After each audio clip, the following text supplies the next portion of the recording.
Hello friends, welcome back. ನಾನು ನಿಮಗೆ ಈ ವಿಡಿಯೋದಲ್ಲಿ ನೀವೇನಾದರೂ ರಿಚ್ ಆಗಬೇಕು ಅಂದ್ಕೊಂಡಿದ್ರೆ, ನೀವೇನಾದರೂ ಸಾಹುಕಾರ ಆಗಬೇಕು ಅಂದ್ಕೊಂಡಿದ್ರೆ ನಿಮಗೆ ಈ ವಿಡಿಯೋ ತುಂಬ ಯೂಸ್ಫುಲ್ ಆಗುತ್ತೆ. ನಾನು ಈ ವಿಡಿಯೋದಲ್ಲಿ ಯಾವ ರೀತಿ 10 ಕೆಲಸಗಳನ್ನು ಬಡವರು ಮಾಡ್ತಾರೆ, ಆದರೆ ಆ ಕೆಲಸಗಳನ್ನು ಶ್ರೀಮಂತರು ಮಾಡೋದಿಲ್ಲ, ರಿಚ್ ಪೀಪಲ್ಲು ಮಾಡೋದಿಲ್ಲ. ಯಾಕಂದರೆ ನಾವು ರಿಚ್ ಆಗಬೇಕಂದಾಗ ಕೆಲವು ಹ್ಯಾಬಿಟ್ಸು, ಕೆಲವು ಕ್ಯಾರೆಕ್ಟರಿಸ್ಟಿಕ್ಸ್ಗಳು ನಾವು ಚೇಂಜ್ ಮಾಡ್ಕೊಳ್ಬೇಕು. ನಾವು ರೆಗ್ಯುಲರಾಗಿ ಚೇಂಜ್ ಮಾಡಿದ್ರೆ ನಾವು ಒಂದು ಸಲ ರಿಚ್ ಆಗಿಬಿಟ್ರು, ಒಂದು ಸಲ ಸಾಹುಕಾರ ಆಗಿಬಿಟ್ರು ನಾವು ಮತ್ತೆ ಮುಂದೆ ಬಡವರಾಗೋದಿಲ್ಲ. ನಾವು ಏನಾದರೂ ರಾತ್ರಿ ನಾವೇನಾದರೂ ಸಾಹುಕಾರ ಆಗಿಬಿಟ್ರೆ, ಈ ಫಾರ್ ಎಕ್ಸಾಂಪಲ್ಲು ಎಷ್ಟೋ ಕಡೆ ಎಕ್ಸಾಂಪಲ್ಗಳಿದೆ ಇದೇ ರೀತಿ. ಅವೇನು ಎಕ್ಸಾಂಪಲ್ಗಳಂದರೆ, ಎಷ್ಟೋ ಕಡೆ ಕೋಟಿಗಟ್ಟಲೆ ಲಾಟ್ರಿ ಬಂದಿರೋರು, ಬಡವರಿಗೆ ಎಷ್ಟೋ ದೇಶಗಳಲ್ಲಿ ಬಡವರಿಗೆ ಲಾಟ್ರಿ ಹೊಡೆದಿರುತ್ತೆ. 5 ಕೋಟಿ 10 ಕೋಟಿ ಆಗಷ್ಟು ಲಾಟ್ರಿ ಹೊಡೆದಿದ್ರು ಅವ್ರಿಗೆ ಸಾಕಷ್ಟು ರೀತಿಯಲ್ಲಿ ಹಣ ಬಂದಿದ್ರು ಅವ್ರು ವಿತಿನ್ 1 ವರ್ಷ 2 ವರ್ಷದಲ್ಲಿ ಅದೇ ರೀತಿ ಬಡವರಾಗ್ಬಿಟ್ಟಿರ್ತಾರೆ. ಯಾಕಂದರೆ ಅವ್ರಿಗೆ ಯಾವ ರೀತಿಯಲ್ಲಿ ಹಣನ ಮ್ಯಾನೇಜ್ ಮಾಡೋದು, ಯಾವ ರೀತಿ ಅವರ ಲೈಫ್ನ ಚೇಂಜ್ ಮಾಡ್ಕೊಳ್ಳೋದು, ಅದು ಯಾವುದೋ ಗೊತ್ತೇ ಇರೋದಿಲ್ಲ.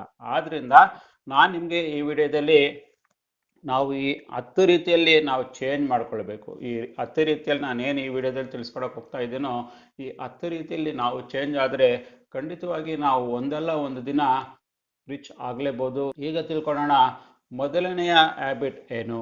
ಬಡವರು ಏನು ಮಾಡ್ತಾರೆ ಅಂದರೆ, ನಾರ್ಮಲ್ ಆಗಿ ಗಾದೆ ಇರೋದು ಟೈಮ್ ಈಸ್ ಮನಿ.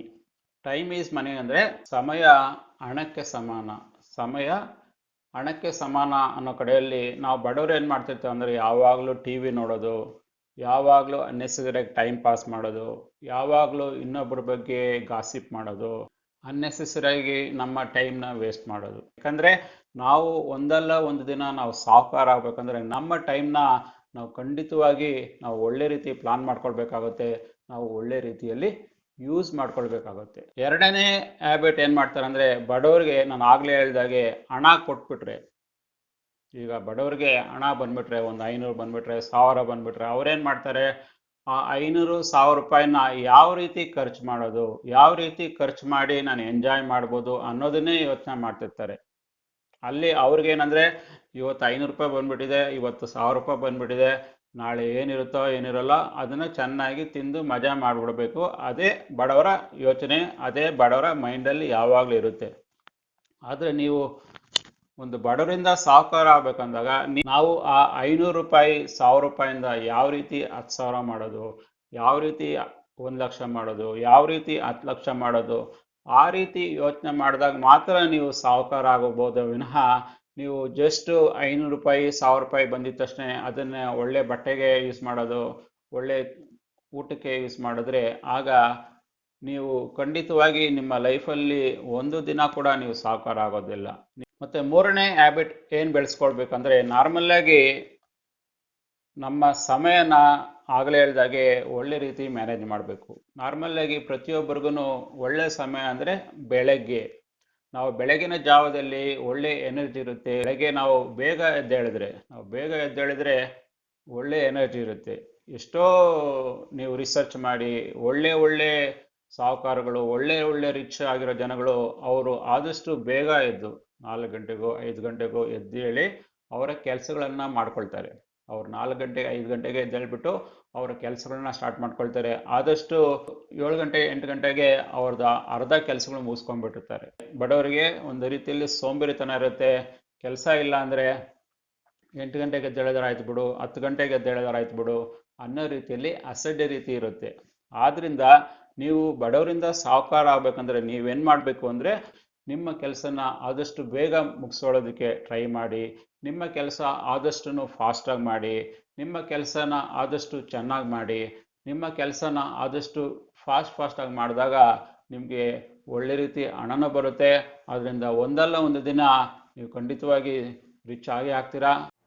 ಬಡವರಲ್ಲಿ ಇನ್ನೊಂದು ಹ್ಯಾಬಿಟ್ ಏನಿರುತ್ತಂದರೆ, ನಮಗೆ ಕೆಲಸದಲ್ಲಿ ಜೀವನದಲ್ಲಿ ಸಾಕಷ್ಟು ರೀತಿಯಲ್ಲಿ ಕಷ್ಟ ಬರ್ಬೋದು, ಸಾಕಷ್ಟು ರೀತಿಯಲ್ಲಿ ತೊಂದರೆಗಳು ಬರ್ಬೋದು. ಬಡವರಾಗಿದ್ದವರು ಏನು ಮಾಡ್ತಾರೆ ಅಂದರೆ, ಯಾವಾಗಲೂ ಬೇರೆಯವ್ರನ್ನ ಬ್ಲೇಮ್ ಮಾಡ್ತಿರ್ತಾರೆ. ನನಗೆ ಈ ರೀತಿ ಕಷ್ಟ ಬಂದಿರೋದು ಅವನಿಂದ, ನನಗೆ ಈ ರೀತಿ ಕಷ್ಟ ಬಂದಿರೋದು ಇವನಿಂದ ಅಂತಲೇ ಹೇಳ್ಕೊಂಡು ಎಲ್ಲಾನು ಟೈಮ್ ಪಾಸ್ ಮಾಡ್ತಿರ್ತಾರೆ. ಅವರು ಅದನ್ನ ಓನರ್ಶಿಪ್ ತಗೊಂಡು ನನಗೆ ಈ ರೀತಿ ಏಕಾಗಿದೆ, ನಾನೇನಾದರೂ ತಪ್ಪು ಮಾಡ್ತಾ ಇದ್ದೀನಾ, ನಾನು ಯಾವ ರೀತಿ ಕರೆಕ್ಟ್ ಮಾಡ್ಕೊಳ್ಬೇಕು, ನಾನು ಯಾವ ರೀತಿ ಕರೆಕ್ಟ್ ಮಾಡ್ಕೊಂಡ್ರೆ ನಾನು ಯಾವ ರೀತಿ ಇಂಪ್ರೂವ್ ಆಗ್ಬೋದು ಅನ್ನೋದು ಕೂಡ ಯೋಚನೆ ಮಾಡಬೇಕು.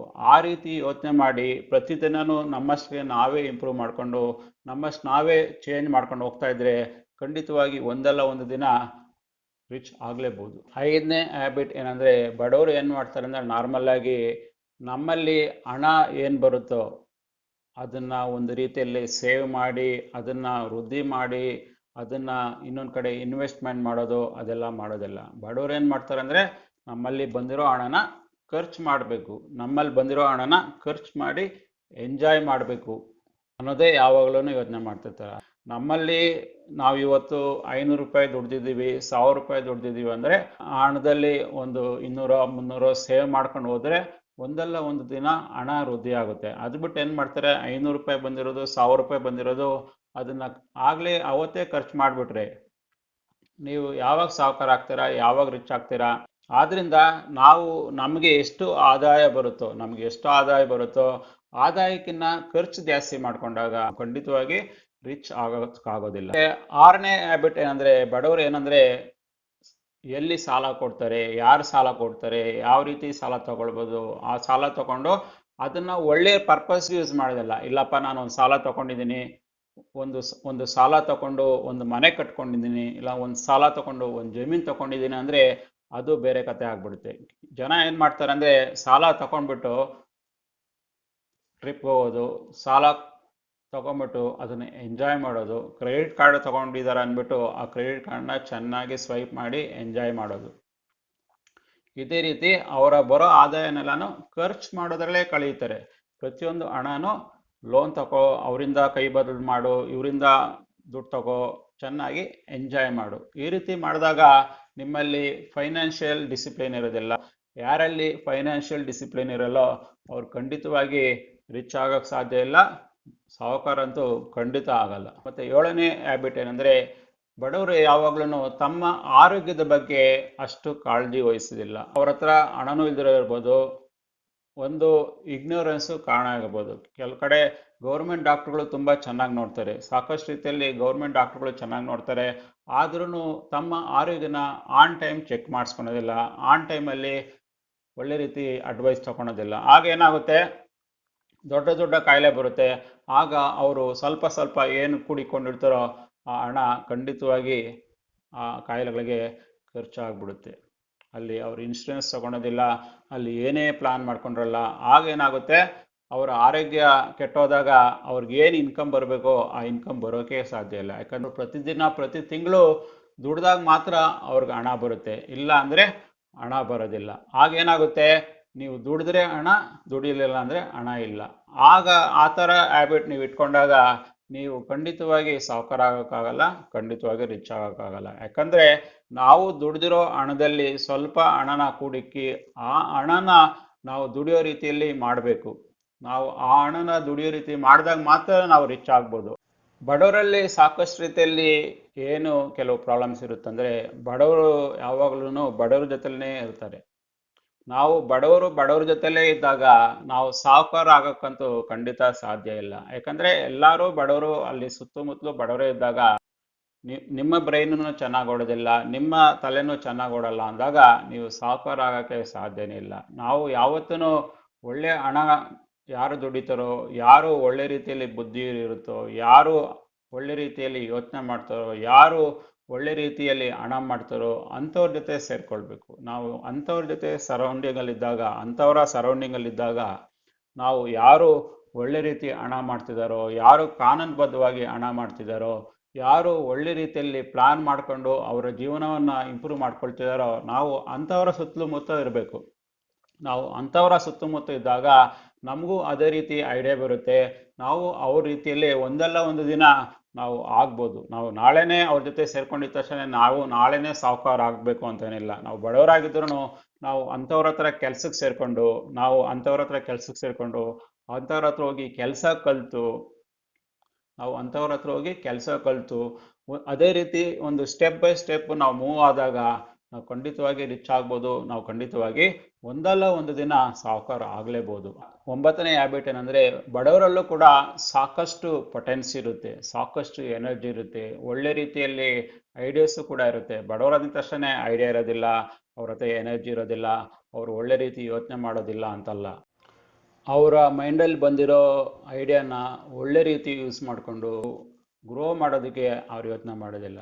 ಆಗ ಆ ರೀತಿಯಲ್ಲಿ ಯೋಚನೆ ಮಾಡಲ್ಲ ಅಂದಾಗ ನಾವು ಬಡವರಾಗಿ ಎದ್ಬಿಡ್ತೀವಿ, ನಾವಂತೂ ಸಾಹುಕಾರ ಆಗೋದಿಲ್ಲ. ಯಾಕಂದರೆ ನಮ್ಮಲ್ಲಿ ಬಡವರಾಗಿದ್ರು ದೇವರು ಬಡವರಿಗೆ ಸಾಹುಕಾರಗಳಿಗೂ ಕೂಡ ಒಂದೇ ಬ್ರೈನೇ ಕೊಟ್ಟಿರ್ತಾರೆ. ಬಡವ್ರಿಗೇನು ಕಡಿಮೆ ಬ್ರೈನು, ಸಾಹುಕಾರಿಗೇನು ಜಾಸ್ತಿ ಬ್ರೈನ್ ಅಂತ ಏನು ಕೊಟ್ಟಿರೋದಿಲ್ಲ. ನಾವು ನಮಗೆ ಕೊಟ್ಟಿರೋ ದೇವರು ಕೊಟ್ಟಿರುವ ಈ ಬ್ರೈನ್ನ ಚೆನ್ನಾಗಿ ಯೂಸ್ ಮಾಡ್ಕೊಳ್ಬೇಕು. ನಾವು ಈ ಬ್ರೈನ್ನ ಚೆನ್ನಾಗಿ ಯೂಸ್ ಮಾಡಿಕೊಂಡು ಕಾನೂನುಬದ್ಧವಾಗಿ ಹಣ ಮಾಡೋ ಆಗಿದ್ರೆ ಖಂಡಿತವಾಗಿ ನಾವು ಬ್ರೈನ್ನ ಚೆನ್ನಾಗಿ ಯೂಸ್ ಮಾಡಿ ಒಂದಲ್ಲ ಒಂದು ದಿನ ನೀವು ರಿಚ್ ಆಗ್ಬೋದು, ಸಾಹುಕಾರ ಕೂಡ ಆಗ್ಬೋದು.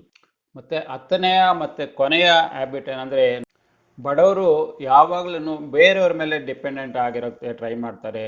ನಾನೇನಾದರೂ ಜೀವನದಲ್ಲಿ ಉದ್ಧಾರ ಆಗಬೇಕಂದಾಗ ಅವನು ಹೆಲ್ಪ್ ಮಾಡಿದ್ರೇ ನಾನು ಉದ್ಧಾರ ಆಗೋದು, ಅವನು ಹೆಲ್ಪ್ ಮಾಡಿಲ್ಲ ಅಂದರೆ ನಾನು ಜೀವನದಲ್ಲಿ ಮೇಲೆ ಹೋಗೋಕ್ಕಾಗೋದಿಲ್ಲ ಅನ್ನೋ ರೀತಿಯಲ್ಲಿ ಯೋಚನೆ ಮಾಡ್ತಿರ್ತಾರೆ. ನಾವು ಜೀವನದಲ್ಲಿ ಮೇಲೆ ಹೋಗಬೇಕು, ಒಳ್ಳೆ ರೀತಿ ಸಾಧಿಸ್ಬೇಕಂದಾಗ ಎಲ್ಲನೂ ನಮ್ಮ ಕೈಲಿರುತ್ತೆ. ನಾವು ನಮ್ಮ ಜೀವನದಲ್ಲಿ ಒಳ್ಳೆ ರೀತಿ ಪರಿಶ್ರಮ ಮಾಡಿದಾಗ, ಒಳ್ಳೆ ರೀತಿ ಕಷ್ಟ ಬಿದ್ದಾಗ ಒಂದಲ್ಲ ಒಂದು ದಿನ, ನಾಳೆನೇ ಆಗದಿರ್ಬೋದು, ಇನ್ನೊಂದು ವರ್ಷಕ್ಕೆ, 2 ವರ್ಷಕ್ಕೆ, 5 ವರ್ಷಕ್ಕಾದರೂ ನಾವು ಒಳ್ಳೆ ರೀತಿಯಲ್ಲಿ ನಮ್ಮ ಜೀವನದಲ್ಲಿ ರಿಚ್ ಆಗ್ಬೋದು, ಸಾಹುಕಾರ ಆಗ್ಬೋದು. ಅದು ಬಿಟ್ಟು ನಾನು ಅವನು ಹೆಲ್ಪ್ ಮಾಡಿದನೇ ನಾನು ಸಾಹುಕಾರ ಆಗೋದು, ಇವನು ಹೆಲ್ಪ್ ಮಾಡಿದನೇ ಸಾಹುಕಾರ ಆಗೋದು, ಅವನು ಹೆಲ್ಪ್ ಮಾಡಿಲ್ಲ ಅಂದರೆ ನಾನು ಬಡವರಾಗೇ ಇರ್ತೀವಿ ಅನ್ನೋ ಮೈಂಡ್ ಸೆಟ್ಟಿಂದ ನೀವು ಆಚೆಗಡೆ ಬರಬೇಕು. ನೀವು ಒಳ್ಳೆ ರೀತಿಯಲ್ಲಿ ನೀವು ಬಡವರಿಂದ ಸಾಹುಕಾರ ಆಗ್ಬೇಕಂದ್ರೆ ಈ 10 ಹ್ಯಾಬಿಟ್ಸ್ನು ಅಸೆಸ್ ಮಾಡಿ, ಒಂದೊಂದನ್ನು ಎವ್ಯಾಲ್ಯೂಯೇಟ್ ಮಾಡಿ, ಸ್ಲೋ ಆಗಿ ಈ ಹ್ಯಾಬಿಟಿಂದ ಆಚೆಗಡೆ ಬರೋಕ್ಕೆ ಟ್ರೈ ಮಾಡಿ. ಈ ಹ್ಯಾಬಿಟಿಂದ ನೀವು ಯಾವಾಗ ಆಚೆಗಡೆ ಬರ್ತೀರೋ ಆಗ ಖಂಡಿತವಾಗಿ ನೀವು ರಿಚ್ ಆಗೋದಕ್ಕೆ ಸಾಧ್ಯ ಅಂತ ಹೇಳುವ ಮೂಲಕ ನಾನು ಈ ವಿಡಿಯೋನ ಇಲ್ಲಿಗೆ ಮುಗಿಸ್ತಾ ಇದ್ದೀನಿ. ನಿಮಗೆ ನಾನು ಈ ವಿಡಿಯೋದಲ್ಲಿ ಹೇಳಿರುವ ಎಲ್ಲ ಇನ್ಫಾರ್ಮೇಷನ್ಗಳು ಇಷ್ಟ ಆಗಿದ್ರೆ ಖಂಡಿತ ಲೈಕ್ ಮಾಡಿ. ನೀವು ನಮ್ಮ ಸಕ್ಸಸ್ ಲೋಕ ಯೂಟ್ಯೂಬ್ ಚಾನಲ್ ಇದುವರೆಗೂ ಸಬ್ಸ್ಕ್ರೈಬ್ ಮಾಡ್ಕೊಳ್ಳಿಲ್ಲ ಅಂದರೆ ಖಂಡಿತ ಸಬ್ಸ್ಕ್ರೈಬ್ ಮಾಡ್ಕೊಳ್ಳಿ, ಮತ್ತು ಬೆಲ್ ಐಕನ್ ಕ್ಲಿಕ್ ಮಾಡಿದ್ರೆ ನಮ್ಮ ಎಲ್ಲ ಮುಂದಿನ ವಿಡಿಯೋಗಳು ನಿಮಗೆ ಖಂಡಿತವಾಗಿ ಸಿಗುತ್ತೆ. ನಾವು ಸಿಗೋಣ ಮತ್ತೊಂದು ವಿಡಿಯೋದಲ್ಲಿ. ಅಲ್ಲಿವರೆಗೆ ಬಾಯ್.